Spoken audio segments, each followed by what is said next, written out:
বিরাট বড় খবর এই মুহূর্তে। জনগণনা শুরু হতে চলেছে 1 এপ্রিল থেকেই। এসআইআর মিটবে এবং শুরু হবে জনগণনা।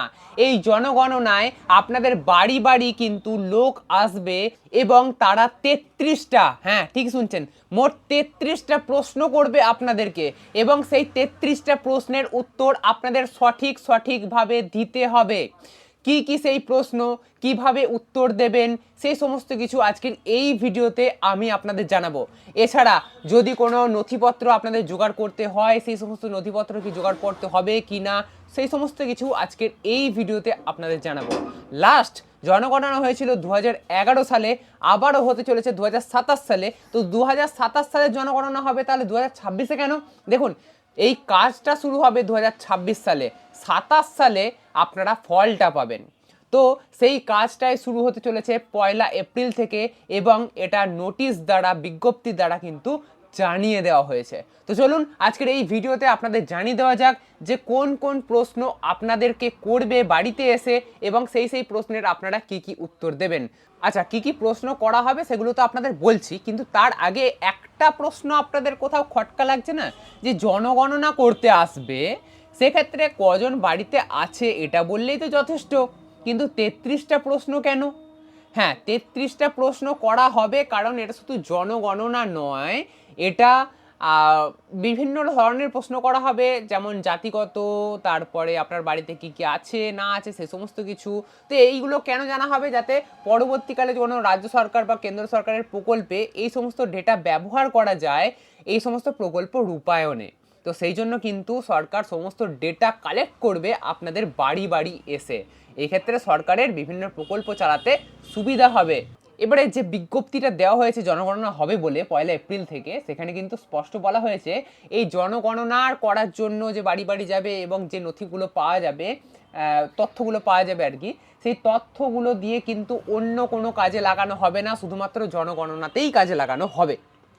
আশা করি এই ব্যাপারটা আপনারা বুঝে গেছেন। তাই ভয় পাওয়ার কিছু নেই যে এনআরসি টেনআরসি হয়ে যাবে কিনা, হ্যানা তেনা হবে কিনা, তাড়িয়ে দেওয়া হবে কিনা, এই সমস্ত কিছু হবে না। জনগণনাই হবে। এসআইআর মিটলে জনগণনার কাজ শুরু হয়ে যাবে। এবারে এখানে বলে রাখা দরকার, 2011 সালে লাস্ট জনগণনা হয়েছিল, তারপরে 2021 সালে হওয়ার কথা ছিল। 10 বছর অন্তর অন্তর জনগণনা হয়, বাট 2021 সালে তখন কোভিড সিচুয়েশন ছিল, করোনা ভাইরাসের তখন প্রকোপ ছিল, তো সেই জন্য কিন্তু তখন হয়নি। সেটা পিছিয়ে পিছিয়ে এবছর ও বছর করতে করতে 2027-এ গিয়ে আটকেছে এবং 2027-এ ফাইনাল আপনারা দেখতে পারবেন যে জনগণনায় ভারতের জনসংখ্যা কত এবং অন্যান্য অনেক কিছু তথ্য কিন্তু উঠে আসবে। এবারে 2026 সালেই এপ্রিল মাসে তার কাজ শুরু হয়ে যাচ্ছে। তো এবারে বলি, লাস্ট যে জনসংখ্যা হয়েছিল 2011 সালে, তখন ভারতের জনসংখ্যা কত ছিল? 121,01,09,000। কিন্তু এখন অনুমান করা যাচ্ছে সেটা কিন্তু 140 কোটি বা 50 কোটি পর্যন্তও পৌঁছাতে পারে। তো অ্যাকচুয়াল জনগণনা যখন হবে তখন আমরা কিন্তু সেই সমস্ত রিপোর্ট পাবো, যখন প্রকাশিত হবে আর কি। তো যাই হোক, এবারে আপনাদের যেটা অধীর আগ্রহে আপনারা অপেক্ষা করছেন যে 33টি কি প্রশ্ন জানতে চাইবে রে বাবা, তো চলুন সেগুলো জানিয়ে দেওয়া যাবে। আপনাদের ভবনের নম্বর, মানে আপনাদের ঘরের যে নাম্বার সেটা জানতে চাইবে। সেটা মিউনিসিপ্যালিটি এরিয়া হলে মিউনিসিপ্যাল কর্তৃপক্ষ একটা নাম্বার দেয়, সেই নাম্বার আপনারা বলতে পারেন। স্থানীয় কর্তৃপক্ষ নাম্বার দিতে পারে, সেই সব নাম্বার আপনারা বলতে পারেন। তবে আপনাদের ঘরের নাম্বার সেটা কিন্তু আপনাদের বলতে হবে। না জেনে থাকলে অলরেডি আপনারা জানতে শুরু করে দিন। আপনারা মিউনিসিপ্যালিটি হলে মিউনিসিপ্যালিটি, পঞ্চায়েত হলে পঞ্চায়েতে গিয়ে আপনারা জানুন যে আপনাদের ঘরের নাম্বার কত। সব জায়গারই কিন্তু নাম্বার আছে, আপনারা জানেন না সেটা আলাদা ব্যাপার, বাট আছে, জেনে রাখুন। নাহলে কিন্তু পরে সমস্যায় পড়তে হবে। যখন জনগণনা শুরু হবে তখন কিন্তু এই সমস্ত প্রশ্ন আপনাদের করা হবে। দ্বিতীয় প্রশ্ন, সেন্সাস হাউস নম্বর কত? এটা কিভাবে জানবেন সেটা পরে বলে দেবো আপনাদের অন্য কোনো ভিডিওতে, বাট এটাও লাগবে। এবারে মেঝের প্রধান নির্মাণ সামগ্রী, আপনাদের বাড়ির যে মেঝে করা হয়েছে সেটাতে কি সামগ্রী দিয়ে মেঝে করা হয়েছে? মাটি দিয়ে, বালি দিয়ে, আপনারা ঢালাই দিয়েছেন, রড দিয়েছেন, কি করেছেন, সেই সমস্ত বৃত্তান্ত কিন্তু জানতে চাইবে এবং আপনাদের বলতে হবে। এবারে দেওয়ালের প্রধান নির্মাণ সামগ্রী, মানে আপনাদের দেওয়ালটা মাটির গাঁথনি না ইটের গাঁথনি না আপনাদের স্ল্যাব তুলে করেছেন, কিভাবে আপনারা দেওয়াল করেছেন আর কি, দেওয়ালটা ইট রয়েছে না ইট নেই, সমস্ত কিছু আপনাদের ডিটেলস কিন্তু জানতে চাইবে।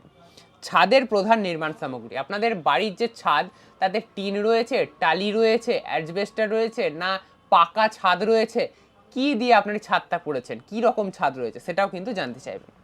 এবারে বাড়ির ব্যবহার কি কাজে হয়, মানে বাড়িটা আপনি কি কাজে ব্যবহার করেন। কেউ দোকান ভাড়া দিয়েছে, কেউ ঘর ভাড়া দিয়েছে, কেউ সেখানে ব্যবসা করছে, কেউ নিজের বসবাসের জন্য রেখেছে, তো কি কাজে আপনি ব্যবহার করছেন সেটা কিন্তু বলতে হবে। বাড়ির বর্তমান অবস্থা, বাড়ির বর্তমান অবস্থা কীরকম রয়েছে সেটা কিন্তু আপনাদের সবিস্তারে বলতে হবে। পরিবারের সংখ্যা কজন, মেন হচ্ছে জনগণনা, তো পরিবারের সংখ্যা তো জানতে চাইবেই যে আপনারা পরিবারে কজন রয়েছেন, 3 জন 4 জন 5 জন 10 জন, তো সেই অনুযায়ী আপনাদের কিন্তু সঠিক ডেটা বলতে হবে। পরিবারের মোট সদস্য সংখ্যা, মানে পরিবার হয়তো দুটো রয়েছে, পরিবার মানে হয় না একটা বাড়িতেই কাকারা আলাদা রয়েছে, বাবারা আলাদা রয়েছে, জ্যাঠারা আলাদা রয়েছে, 3টে পরিবার হয়ে গেল।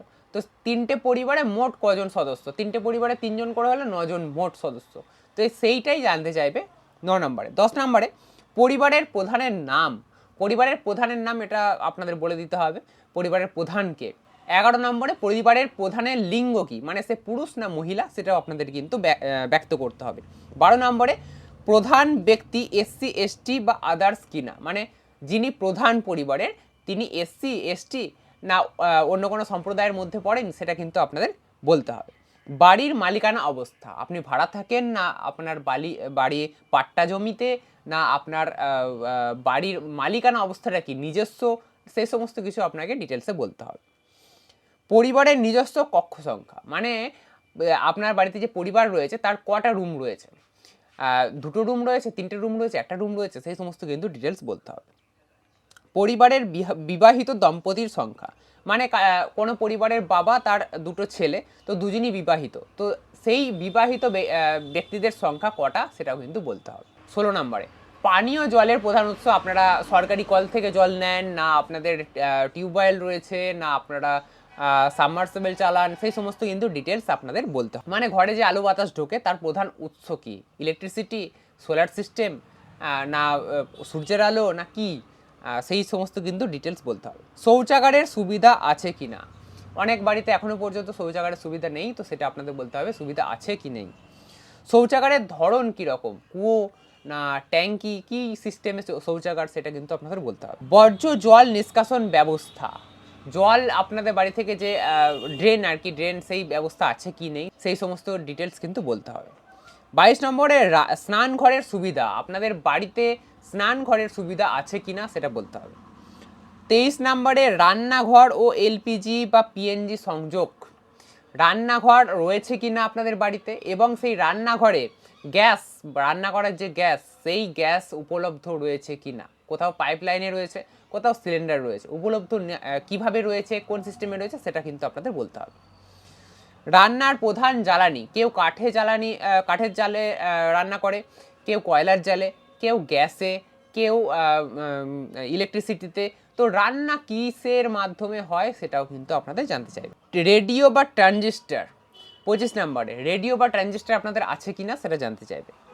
26 টেলিভিশন, টিভি আপনাদের আছে কিনা সেটা জানতে চাইবে। 27 নম্বরে ইন্টারনেট অ্যাক্সেস, মানে এখন তো ওয়াইফাই হয়ে গেছে চারিদিকে এবং মোবাইলেও ইন্টারনেট রয়েছে, শুধু জানতে চাইবে আপনারা ইন্টারনেট অ্যাক্সেস আপনাদের আছে কিনা, মোবাইলে ইন্টারনেট থাকাও মানে সেটাও কিন্তু ইন্টারনেট, ওকে। এবারে 28 নম্বরে ল্যাপটপ বা কম্পিউটার আপনাদের আছে কিনা সেটা জানতে চাওয়া হবে। 29 নম্বরে ফোন, মোবাইল, স্মার্টফোন আছে কিনা সেটা জানতে চাওয়া হবে। মোবাইল বা স্মার্টফোন এখনকার দিনে সব ব্যক্তির প্রায় 99% মানুষের ঘরেই রয়েছে, তো সেটা কিন্তু জানতে চাওয়া হবে। 30 নম্বরে বাইসাইকেল, স্কুটার, মোটরসাইকেল, মানে বাইক, স্কুটি বা সাইকেল, এই সমস্ত কিছু আছে কিনা সেটাও কিন্তু আপনাদের জানতে চাওয়া হবে।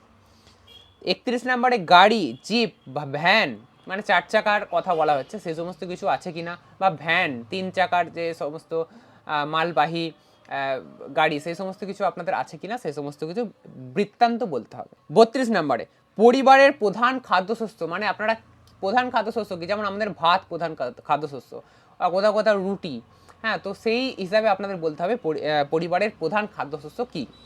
33 নম্বরে মোবাইল নাম্বার, শুধুমাত্র সেন্সাস যোগাযোগের জন্য মোবাইল নাম্বারটা আপনাদের জানতে চাওয়া হবে, এটা অন্য কোনো কাজে লাগানো হবে না, শুধুমাত্র এই সেন্সাস অর্থাৎ জনগণনা যখন হবে তো সেই সমস্ত কাজেই কিন্তু লাগানো হবে, অন্য কাজে কোথাও লাগানো হবে না। তো পরিবারের আপনাদের একটা মোবাইল নাম্বার কিন্তু দিতে হবে। আচ্ছা, এই হচ্ছে 33টা প্রশ্নের লিস্ট। এই 33টা প্রশ্নের আপনাদের উত্তর যথাযথভাবে দিতে হবে।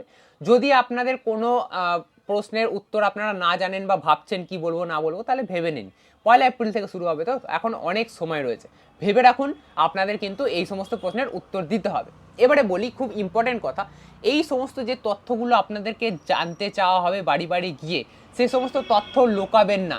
কখনো কখনো বাড়ির আয়ও জানতে চাওয়া হবে, তো সেই সমস্ত প্রশ্ন যাই করুক না কেন, কতজন মেম্বার, কি আছে না আছে, টেলিভিশন আছে কিনা, রেডিও আছে কিনা, ফোন আছে কিনা, হ্যাঁ ইন্টারনেট আছে কিনা, যাই প্রশ্ন করুক না কেন, কিচ্ছু কিন্তু লোকাবেন না। এতে করে যারা যারা প্রশ্ন করবে তারাই জানবে, ভারত সরকার জানবে।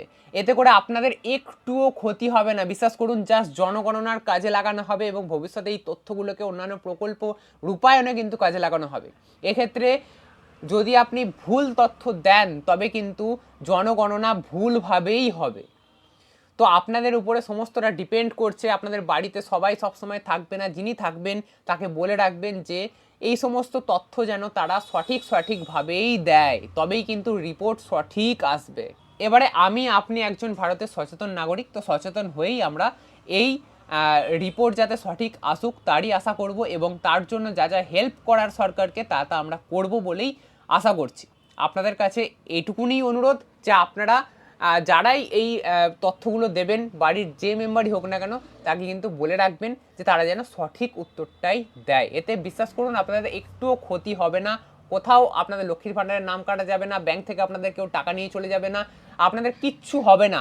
জাস্ট এই ডেটাগুলো নিয়ে জনগণনা সঠিক উপায়ে হবে, বিভিন্ন প্রকল্প রূপায়ণ সঠিক উপায়ে হবে, ভারতের সামাজিক অবস্থা, অর্থনৈতিক অবস্থা ঠিকভাবে বোঝা যাবে। তো সব কিছুই এই ডেটার উপরে ডিপেন্ড করছে। তাই আপনাদের বিনীত অনুরোধ যে আপনারা কিচ্ছু লোকাবেন না, সঠিকভাবেই কিন্তু উত্তর দেবেন। আশা করবো আজকের এই ভিডিওটা আপনাদের অনেক ভালো লাগবে, অনেক উপকারে লাগবে। যদি আজকের এই ভিডিওটা আপনাদের ভালো লেগে থাকে তাহলে অবশ্যই লাইক করবেন। এরকমই নতুন আর ইন্টারেস্টিং ভিডিও পেতে অবশ্যই চ্যানেলটিকে সাবস্ক্রাইব করে রাখতে ভুলবেন না।